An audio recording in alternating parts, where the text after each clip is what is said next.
La paz porfiriana. Este hecho de la historia refiere a los primeros años del periodo de gobierno ejercido por el general Porfirio Díaz, a partir de noviembre de 1876. La denominación alude a la intención de Díaz de establecer un estado de paz por encima de otras consideraciones.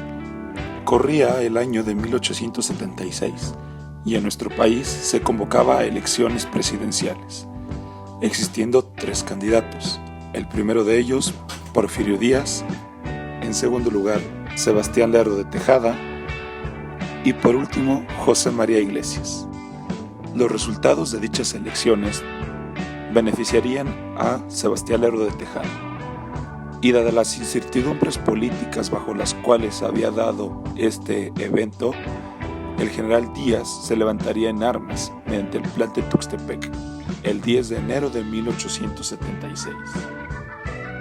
Y es así, de esta manera, que comenzaría una etapa en la historia de nuestro país, llamada el Porfiriato, la cual duró aproximadamente 30 años, desde el 28 de noviembre de 1876 hasta el 25 de mayo de 1911.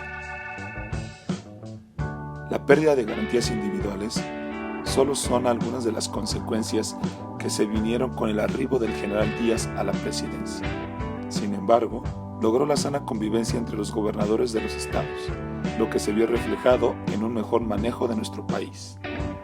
La desigualdad social fue uno de los principales pecados del régimen porfirista, ya que más del 80% de la población mexicana estaba dividida entre mendigos, vagabundos, mujeres de la vida galante, sirvientes, peones, artesanos, obreros, profesionistas y comerciantes.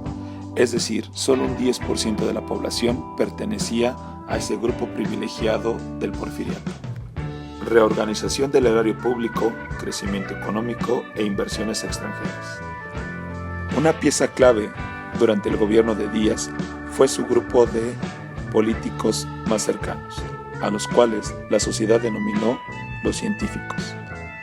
Uno de ellos fue José Ives Limantur, quien fue ministro de Economía y el encargado de sanar la economía pública de México en ese entonces.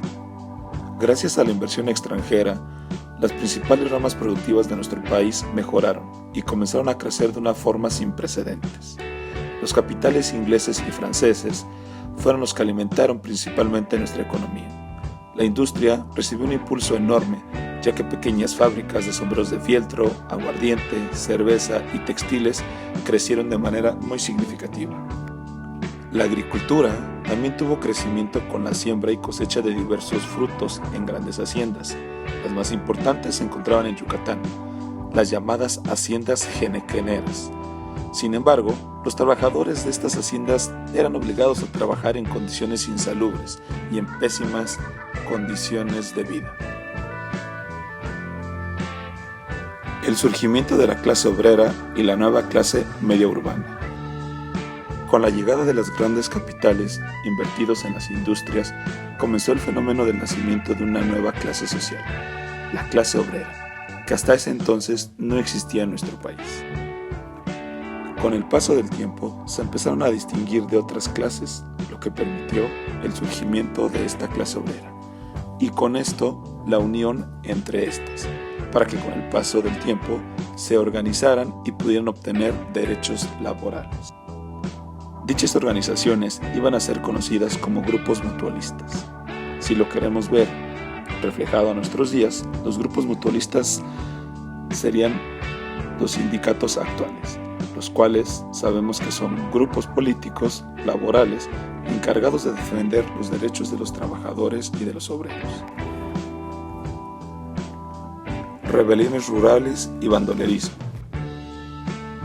Una de las características más notables del siglo XIX fue la gran cantidad de rebeliones, pronunciamientos y bandolerismo en nuestro país, propiciadas por el descontento social, la mala economía de la mayor parte de los sectores sociales e inconformidades con el gobierno de Díaz.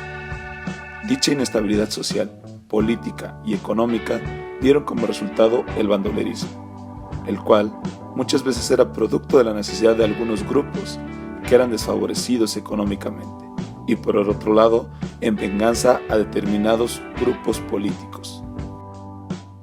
Una consecuencia más de las incertidumbres que se vivían en nuestro país fue el fenómeno de la leva. Este fenómeno lo podemos entender como el reclutamiento de gente para un servicio, generalmente el servicio militar, y en especial en el que se hacía de malhechores y vagabundos, para nutrir las filas de los ejércitos que se encontraban en conflicto. Este video contiene algunas de las principales características del llamado porfiriato. Más adelante veremos de manera más detallada aquellas consecuencias que dan origen a la Revolución Mexicana y lo que provocó el declive del gobierno del general Díaz.